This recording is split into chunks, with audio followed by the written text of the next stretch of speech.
Tété. Philippe Vincent Foisy. Cube Radio.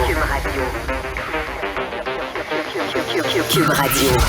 En direct à LCN.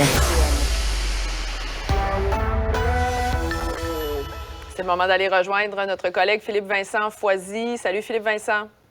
Salut Audrey. Continue de parler des feux de forêt. Toi, tu nous dis ce matin, il faut s'adapter, évidemment. Il faudra peut-être une commission parlementaire incluant un plan de match là, pour la forêt. Parce que probablement que ça va arriver encore, malheureusement. Oui, bien, fort probablement. Là, si on regarde la science, si on regarde la météo, le réchauffement climatique, tout est là pour qu'il y ait davantage d'événements comme ça.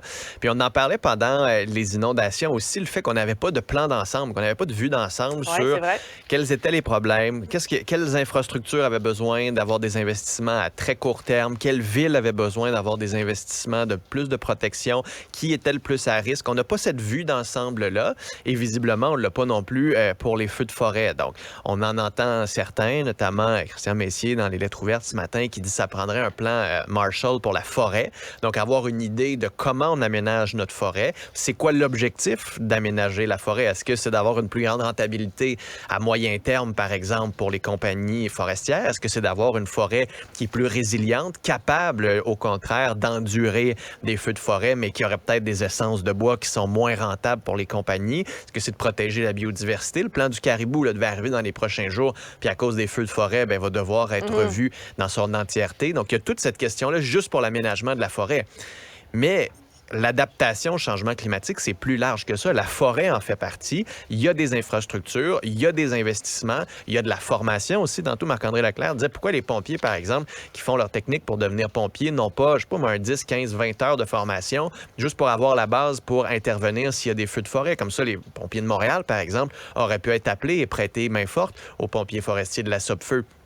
Ça fait partie de cette réflexion qu'on n'a pas en ce moment et qu'on devrait avoir politiquement, mais enlever la partisanerie de ça. Un peu comme on l'a fait avec l'aide médicale à mourir, de prendre le temps, de prendre les 3, 4, 5, 6 prochains mois, à la rentrée, à l'automne prochain, pour faire quelque chose de transpartisan. Parce qu'ultimement, là, peu importe la couleur du prochain gouvernement, il va être confronté à davantage de météo extrême et il va devoir avoir des outils pour régler ça. Parce que j'étais un peu tanné, moi, du débat de les villes vont devoir payer. OK, c'est 2 milliards. OK, ben non, il va falloir qu'ils fassent leur part. Puis là, lui, il n'est pas payé. Puis là, nous, on paye pas. Puis là, on paye trop. Puis là, hey, c'est le même contribuable. C'est le même contribuable qui va payer pour l'adaptation au changement climatique. C'est le même contribuable qui va payer si on ne s'adapte pas puis que ça va nous coûter plus cher. Il serait temps là, qu'on commence à se réveiller, qu'on enlève les petites chicanes de clergé, là, puis qu'on commence à travailler tout le monde ensemble dans l'objectif que, comme contribuable, ça nous coûte moins cher en bout de ligne et qu'on puisse nous protéger, que ce soit notre patrimoine. Si je regarde les chalets brûlés en une journal de Montréal,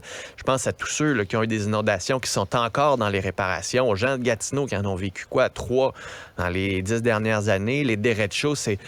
À un moment donné, ces gens-là vivent aussi des drames humains, puis il faut protéger notre monde, et ça, c'est le rôle des politiciens. Il faut se poser la question sur comment on va intervenir, comment on va se préparer à ce qui s'en vient dans les prochaines années. Il y en a tellement de questions. C'est pour ça que c'est bon que si les parlementaires peuvent le faire de façon transpartisane, sans politique, sans que ce soit sexy, mais pour qu'on arrive avec du vrai, de la vraie matière. Là. On va souhaiter que ça se fasse, Philippe Vincent. Parlons maintenant du débat sur l'interdiction d'une conférence sur l'avortement. Est-ce que Québec a outrepassé ses pouvoirs? Bien, c'est une bonne question. Tu vois, Québec solidaire et le Parti québécois, qui avaient d'abord appuyé la position du gouvernement, ont fait un 180 puis ils disent « Ah oui, non, là, on a un enjeu ». Les questions qui ont suivi l'annulation de cette conférence-là montrent qu'il y a un problème. Dans la mesure où il y a la liberté d'expression qui est protégée par la charte, il y a la liberté d'association, liberté de religion. Et la question qui se pose, c'est que là, on nous dit que ça va être pas mal au cas par cas, on va le décider. Est-ce qu'on veut vraiment que la ministre se mette à gérer chaque conférence? Elle va se baser sur quels critères? Parce que ça aussi, c'est une grosse question. On peut tous être d'accord avec celle-là, parce que je suis sûr que dans le public, on est d'accord. Là, ça n'a pas de bon sens que ça se fasse au Centre des congrès de Québec, qui est un organisme gouvernemental. Ils peuvent le faire ailleurs. Vite de même, ça a l'air bien. Mais quand tu grattes puis tu regardes le principe, bien, on va interdire qui maintenant? Est-ce qu'on va interdire, par exemple, les laïcs qui veulent, par exemple, interdire les signes religieux, donc interdire à des gens d'avoir un emploi? Est-ce qu'on va interdire les médecins qui veulent le confinement? Donc, on va enlever des droits à certaines personnes pendant des épidémies, des pandémies. Est-ce qu'on veut interdire aux écologistes, par exemple, qui voudraient restreindre l'utilisation de l'auto? Est-ce qu'on veut, je sais pas moi, restreindre à certains groupes qui veulent pas que des hommes blancs aient des jobs? C'est quoi le critère? T'sais, avant, il y a le critère, c'est haineux ou fomenter du terrorisme ou ça, vous n'y avez pas droit.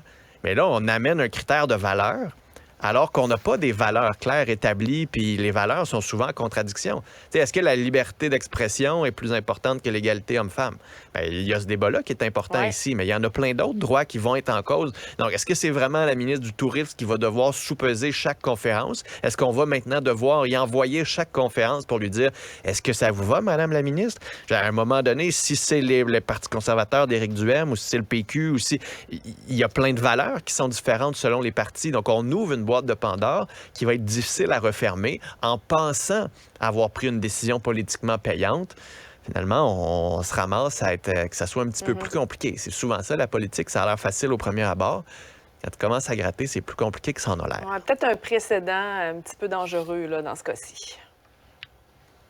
Voilà. Merci, Philippe Vincent. Salut, Audrey.